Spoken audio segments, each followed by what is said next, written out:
Welcome to our discussion today, where we're going to dive into a really fascinating and often misunderstood attachment style, the dismissive avoidant. We'll be exploring insights from the book Understanding the Dismissive Avoidant Attachment Style by Mindy Rivers. It's a great resource for making sense of some complex human behaviors. It truly is. One of the first things that often confuses people is how someone with a dismissive avoidant style can be so charming and socially adept. You'd think if they're avoidant emotionally, they'd be awkward. But many are quite the opposite. That's what I find so perplexing. They can be the life of the party, witty, confident, easy to talk to. They make others feel comfortable almost instantly. But then, in closer relationships, that same person can feel completely out of reach. How can both of those things be true at once? Well, it helps to see this charm as both a genuine part of their personality and a very clever coping strategy. Charm allows them to connect with people without having to risk any deep vulnerability. Think about most social settings. You're not expected to talk about your deepest fears or needs, right? You can keep things light, talk about hobbies, tell jokes. You can be warm without being exposed. So it's like a safe zone for connection. They get to feel like they belong, but there are no emotional demands being placed on them. They can be liked without truly being known, which for them is a comfortable substitute if being known feels too risky. Exactly. And this charm is often built on strong observation skills. Many dismissive avoidants learned early on to read the room. If you grew up in a home with unpredictable moods or a lot of criticism, you become very sensitive to subtle cues. You learn what people respond well to and what causes tension. That makes sense. It's almost like a survival skill that then becomes a social strength. They can intuitively sense what kind of humor will work, what topics will keep things light, what will make someone feel at ease. They're managing the social energy. Yes, and they do it often to maintain ease. When they walk into a room, they might be the ones keeping the conversation flowing, asking questions, making jokes. People are drawn to them because they bring that ease. For the dismissive avoidant, ease is comforting because it means no one is asking for emotional disclosure or intense vulnerability. So they can enjoy the connection, but they're protected. That explains why they might be much more relaxed in a group setting compared to a one-on-one, deep emotional conversation. Groups allow a kind of distance within the connection. Precisely. Charm can also be deeply tied to their identity. Many dismissive avoidants build their self-image around being competent and in control. Social charm is a form of competence, a skill in human interaction. When you're charming, you control how others see you. It's like armor against judgment. But if it's armor, doesn't that make it fake? If they're presenting a version of themselves, is it truly genuine? That's a great question. The charm isn't necessarily fake. They often genuinely enjoy making others laugh, making people feel included, and creating a pleasant atmosphere. The charm is real, and the protection it offers is also real. Both can exist. The issue arises when charm becomes a substitute for deeper connection. They can feel socially connected but still emotionally alone because nobody truly sees the tender parts of them. So the surface is warm, but it prevents others from seeing what's missing underneath. It sounds like a double-edged sword. It can be. Charm also often develops as a strategy to avoid conflict. If someone grew up where tension felt dangerous, they might learn to diffuse it with humor, friendliness, or light conversation. They become the person who keeps things pleasant, avoids heavy topics, or makes a joke when emotions start to rise. And that can make them popular, but I imagine it makes it very hard to have those more serious, emotional conversations that deep relationships require. Exactly. For example, a friend might start sharing something really personal and heavy, and the dismissive avoidant person might respond with a joke or a quick practical suggestion. The friend might laugh, but they're left feeling a subtle sense of being alone with their feelings. It's not that the avoidant person intends to dismiss, but they're uncomfortable with emotional intensity and default to restoring ease. Which can make friendships pleasant, but never truly deep. Yes. Charm is also a way to create distance while still being socially involved.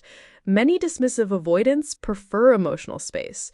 Charm allows them to interact, have a good time, and remain independent without becoming deeply attached. They can leave without feeling emotionally entangled. For someone who fears dependence, this is ideal. It's connection without obligation. So, social connection has clear boundaries. It has a beginning and end, expected topics. That structure must be very soothing for someone who dislikes emotional unpredictability, which is so common in intimate relationships. Precisely. Intimate relationships are much less structured. They involve ongoing emotional responsibility, unexpected feelings, and repair. For dismissive avoidance, that unstructured emotional nature of intimacy can feel overwhelming, while the structure of social interaction feels manageable. Charm thrives in those manageable environments. This explains why they might seem more emotionally alive with friends than with partners. In a social setting, they're playful and warm, but at home, when closeness is expected, they become quiet and distant. Partners often feel hurt, thinking they're getting the scraps of their partner's emotional self. And the truth is often that the avoidant person feels safer in the social context because the emotional demands are lower. That safety allows for more natural warmth. It's not that the partner is less important. In fact, the partner is more important, and that importance makes the avoidant person more guarded. So healing doesn't mean they lose their charm, but rather add depth to where it's needed. Exactly. It means learning that intimacy doesn't have to be an interrogation, but a steady sharing of small truths. It's tolerating the discomfort of being seen by one person, not just liked by many. For example, instead of making a joke to avoid a tender conversation, they might pause and simply say, "I'm uncomfortable talking about this, but I care." That adds a small piece of vulnerability, which over time creates depth. That's a powerful shift. Now, let's talk about why many dismissive avoidants prefer group or surface-level friendships. You'd think everyone wants deep connections. Well, group friendships feel safe because they naturally create emotional distance. In a group, the attention is shared, the emotional energy is spread out. You can participate without being the focus and leave without it feeling like rejection. You get connection without the spotlight. And surface-level friendships keep expectations low. I can see how that would appeal to someone who is sensitive to feeling obligated. Absolutely. In deeper friendships, there are expectations of emotional availability, regular check-ins, and sharing feelings. For a dismissive avoidant, that can feel heavy, like emotional caretaking or being asked to provide something they don't know how to give. Later friendships let them connect through shared activities without needing to engage emotionally. So, if a friend tries to move a friendship into deeper territory, like wanting more one-on-one time, the avoidant person might feel resistant or make excuses. And that resistance often comes from a fear of being emotionally responsible. Yes, because group friendships also allow them to be socially active without feeling dependent. In one-on-one friendships, there's a sense of mutual reliance. If one person is struggling, the other is often expected to show up emotionally. In groups, those needs can be shared by others, so the avoidant person doesn't feel singled out as the main support. And this also reinforces their identity of independence, which is so central to them. Right. Deep friendships invite mutual dependence and the admission that someone matters deeply. And when someone matters deeply, you can be hurt. So they protect themselves by keeping friendships pleasant, but not too intimate. But what happens when a friend is going through a difficult time and really needs to talk? A dismissive avoidant might feel overwhelmed, offer a quick practical suggestion, or change the subject. They might avoid answering calls. The friend feels let down, and the avoidant person feels guilty but also relieved. Over time, they might gravitate towards friendships that don't include those intense emotional moments. And this preference is often shaped by early family experiences, where emotions weren't welcome or were minimized. Exactly. They haven't learned how to just sit with someone's feelings without trying to fix them or escape. Social success often reinforces this too. They're charming, likable, have many acquaintances, and feel socially fulfilled in a broad sense. They might not even notice the lack of depth because they're not isolated.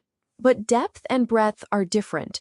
You can be surrounded and still feel emotionally alone. That's it. When something painful happens, they might not know who to call or feel comfortable leaning on anyone.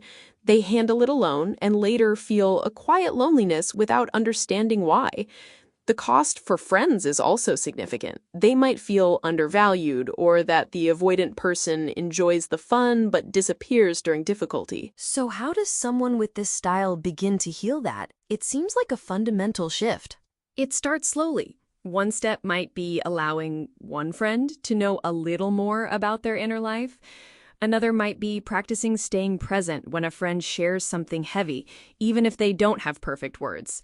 Or asking for help in a small way, like sharing that they've had a hard week.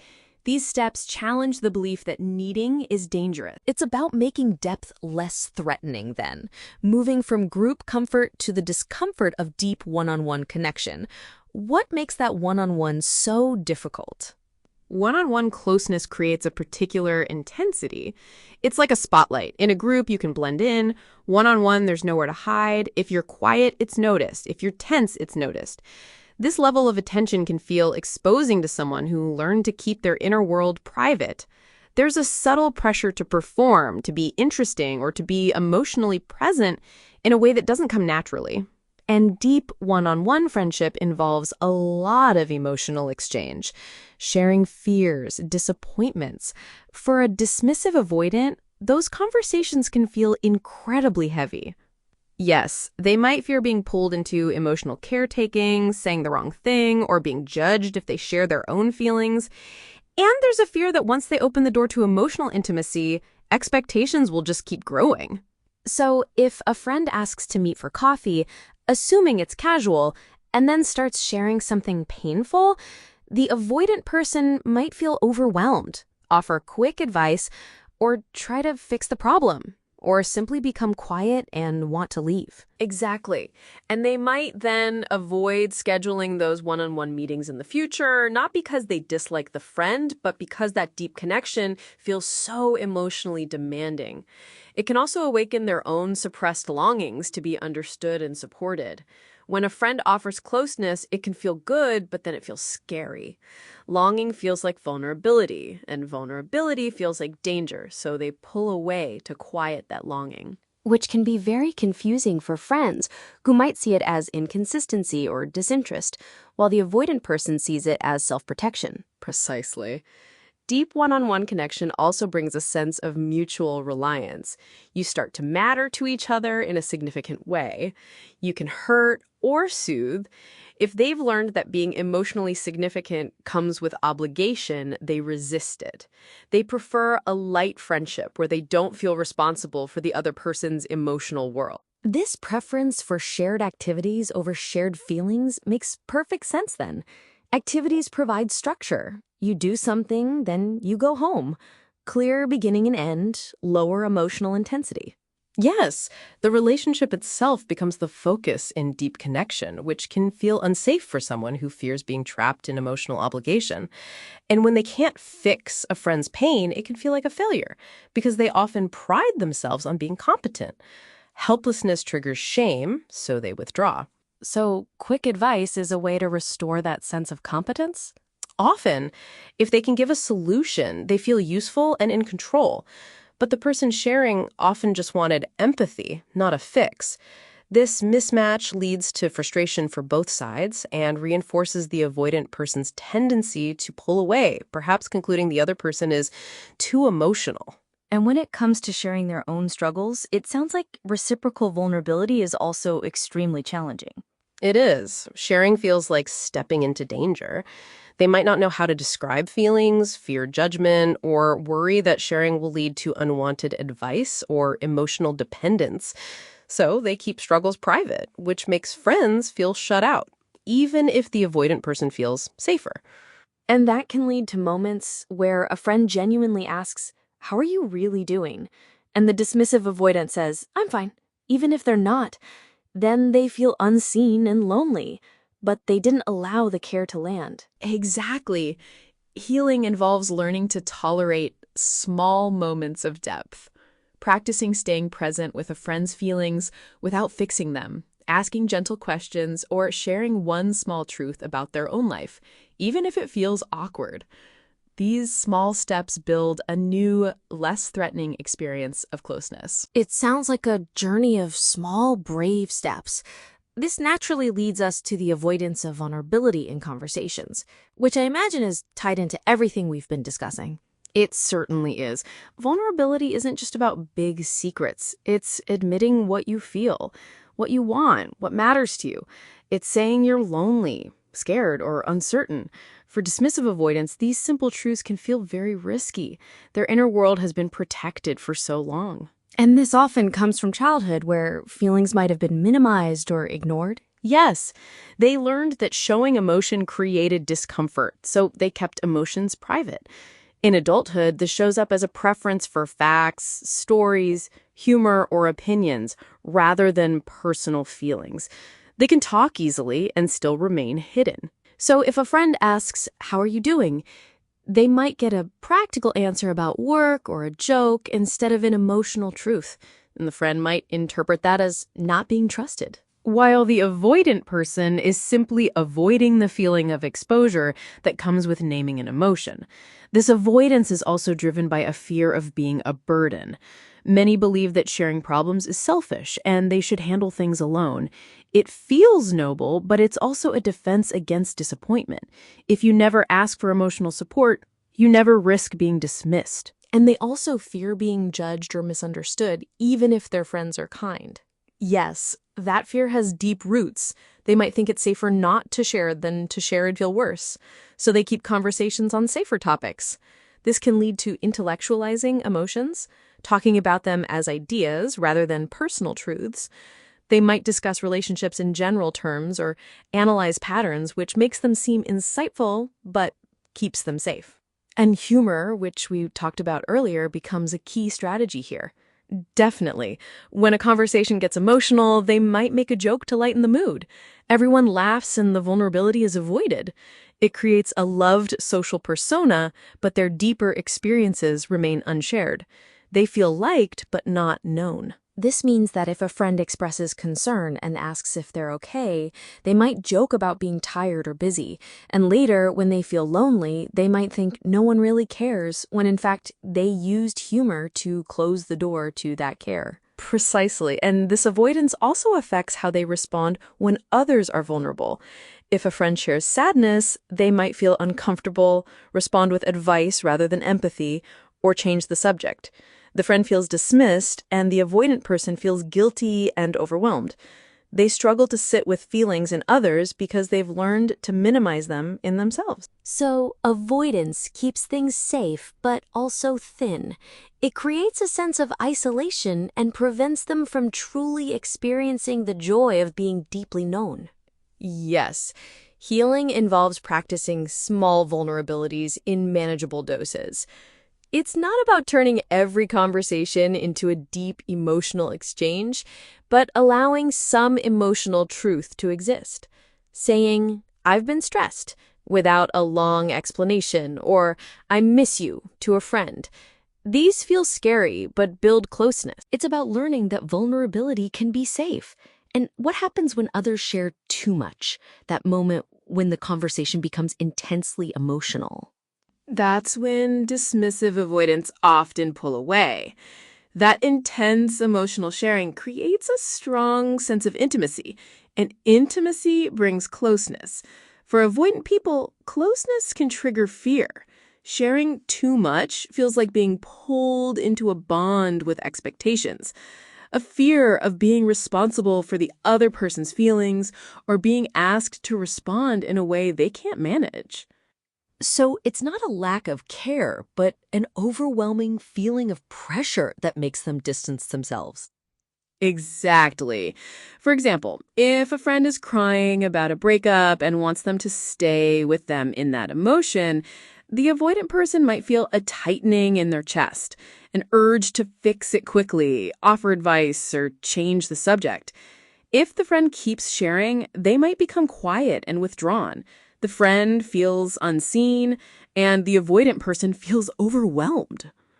And this pulling away can also happen because the intense sharing awakens their own suppressed feeling. Yes. When someone talks about grief or loneliness, it can touch similar feelings inside the avoidant person, even if they're not fully aware of them. If they've spent years minimizing their own emotions, being close to another person's emotions can feel threatening, like those emotions will leak into them. Withdrawal then becomes a way to protect their emotional boundaries. It sounds like they also have a strong belief that emotions should be handled privately. They often do. This belief stems from early life where feelings might have been dismissed or shamed. If you learned crying is embarrassing, someone else's deep sharing can feel inappropriate. They might even judge the person as overdoing it or dramatic as a defense mechanism to create distance. So if a coworker shares about their anxiety, the dismissive avoidant might nod politely, but then feel the urge to avoid that person in the future, fearing every interaction will become heavy. Yes. And pulling away is also linked to a fear of being inadequate. When someone shares deep pain, you can't always fix it. For someone who values competence, not being able to fix something feels like failing, which triggers shame. So they withdraw to protect themselves from that feeling of inadequacy. Which explains the quick advice. It's a way to restore competence, to feel useful and in control, even if it doesn't meet the other person's need for empathy. Absolutely, and they often have a limited tolerance for emotional intensity over time. They might manage a short conversation, but not hours of processing. They fear there's no endpoint. They'll be stuck in caretaking. This makes them restless and impatient, wanting to exit the conversation, leaving the other person feeling abandoned. So how can they heal this pattern without becoming overwhelmed themselves? It starts with boundaries and empathy. They don't have to become emotional caretakers for everyone. It's about learning to say respectfully what they can offer.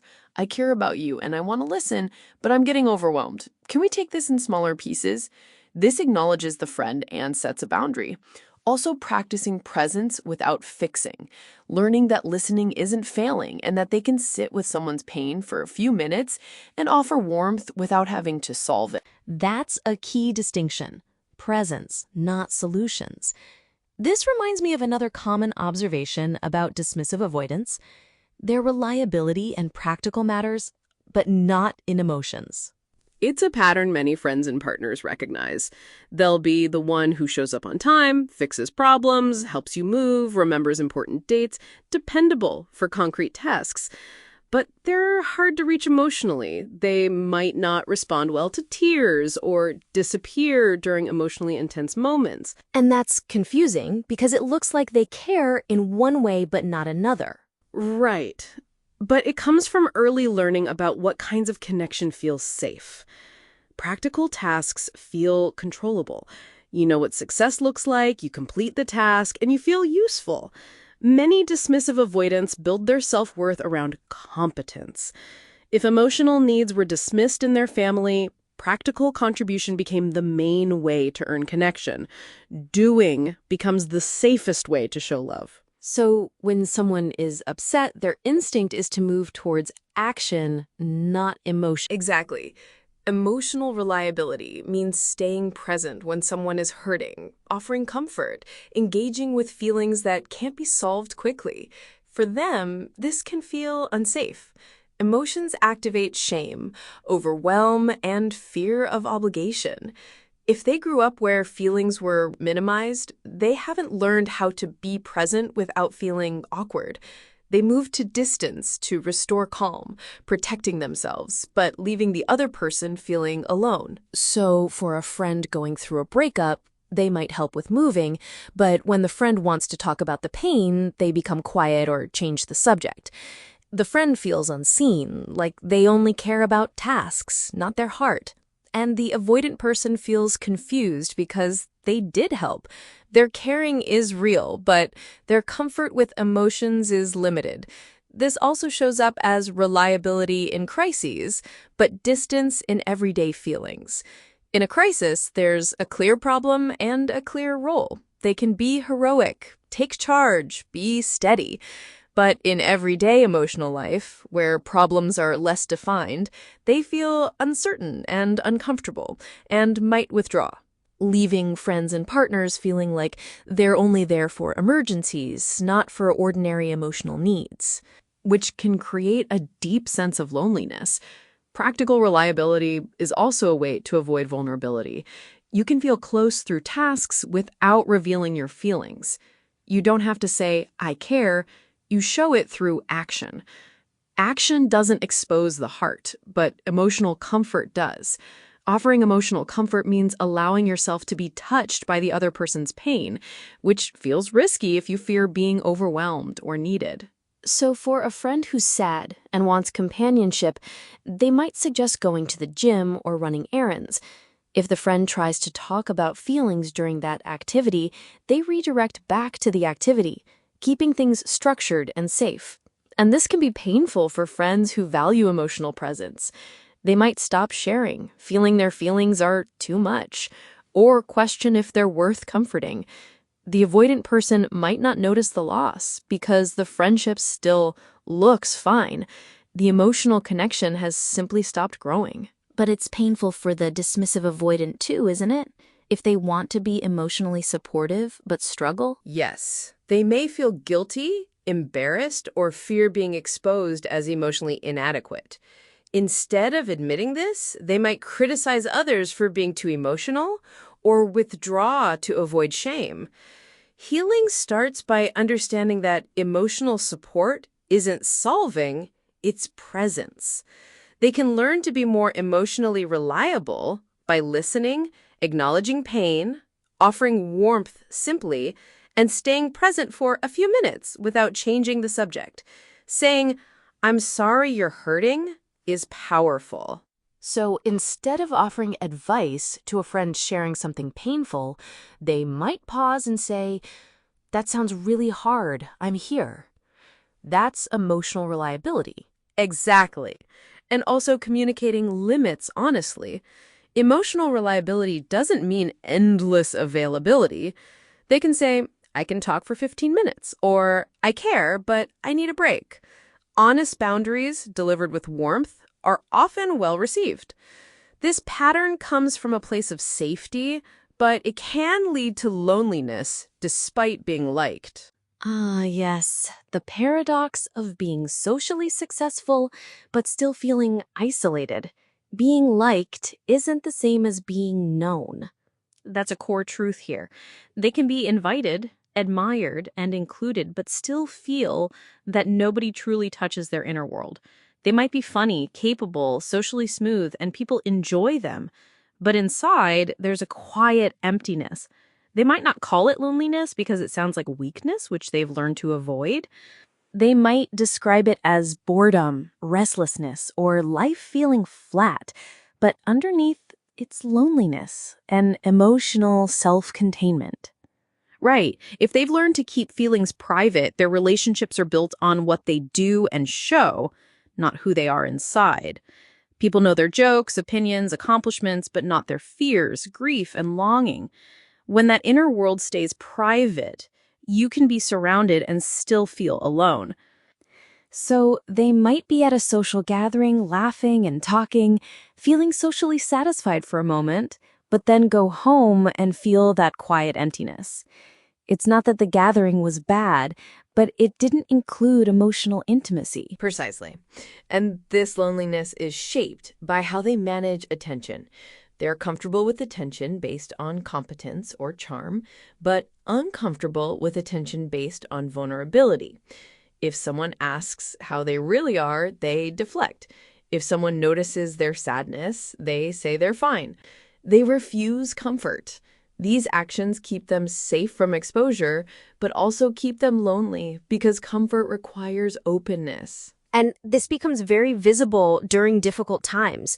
They might have people in their life, but they don't know who to call or how to ask for emotional support, so they handle it alone. And others assume they're fine because they always seem fine. They become lonely not because others don't care, but because they don't let care in. It's a painful loop where they believe reliance is impossible because they didn't allow themselves to be met. And it's reinforced by their preference for group and activity-based friendships, which can remain emotionally shallow, leaving them feeling like no one truly sees them. Yes, and they often present a strong outer self. People see strength and assume they don't need support. Friends rely on them and don't check on them. This creates a painful cycle. The stronger they appear, the less support they receive, leading to more reliance on self, which makes them appear even stronger, and the loneliness deepens. So they might be the person everyone counts on, but inside they feel tired and unseen, wishing someone would notice without them having to ask. Exactly. The loneliness isn't the absence of people, but the absence of being cared for in a way that reaches their inner world. This also plays out in romantic relationships. They can have a partner and still feel lonely if they keep their walls high, avoiding vulnerability and not asking for comfort. The relationship becomes about logistics, routines, and surface companionship. Stable, but empty. And they might conclude the relationship is wrong when it's really missing emotional intimacy because it's been avoided for safety. Yes, healing loneliness starts with allowing oneself to be known in small ways. It challenges the belief that needing is dangerous, telling a friend they had a hard week, admitting stress, accepting a kind gesture without deflecting, letting someone sit with them when they're quiet. These moments create emotional connection, which reduces loneliness. It sounds like a quiet form of bravery.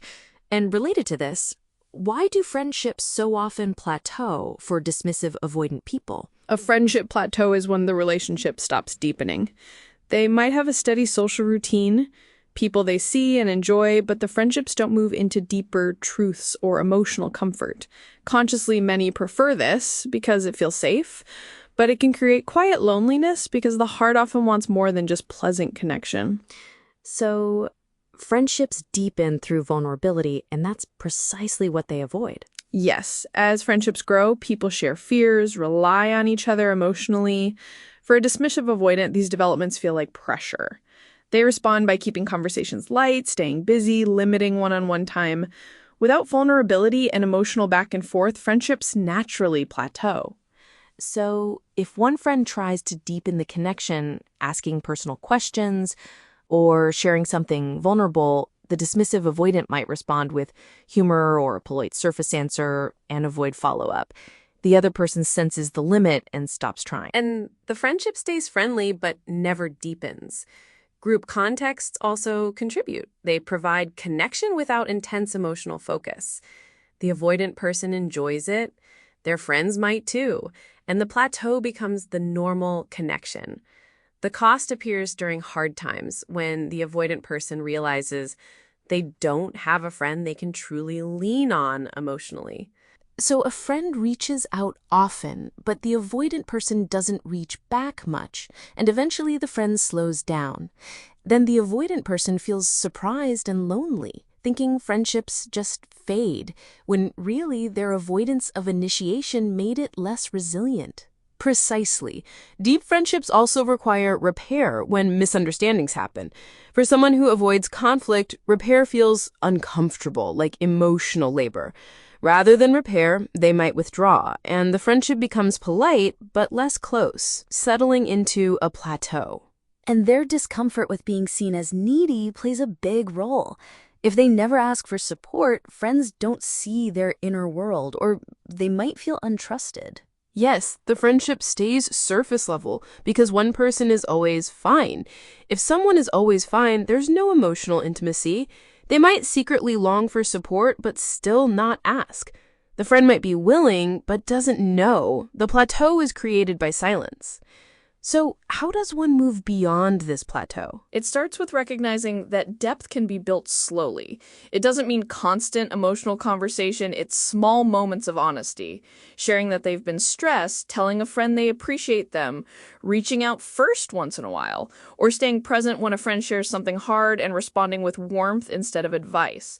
These small moves create intimacy without overwhelming them. And also allowing friends to support them, both practically and emotionally. Receiving support is part of intimacy. Exactly. When they allow a friend to help or comfort them, it communicates trust, which deepens the friendship. The friend feels valued, and the avoidant person feels less alone. The friendship becomes more balanced. This understanding helps them choose their friendships more intentionally, keeping enjoyable group connections while also making room for deeper bonds where they can be known without losing themselves. This has been such a clear and insightful look into the dismissive avoidant attachment style. We've explored why charm can be both a gift and a shield, the subtle reasons for preferring surface-level connections, and the quiet loneliness that can exist despite being liked. It's all about navigating the world in the way that feels safe, but can sometimes limit deeper connection. And it really highlights that healing isn't about erasing who you are, but about adding depth and intentionality to relationships. It's about learning that vulnerability can be safe and that true connection can exist alongside independence. Thank you, Eleanor, for helping us understand these complex dynamics in such a clear way, drawing from Mindy River's excellent work. This conversation offers so much to think about regarding our own relationships and understanding those around us. My pleasure, Sophie. It's an important topic for fostering more genuine connections. If you found this conversation helpful, consider sharing it with someone who might benefit from hearing it.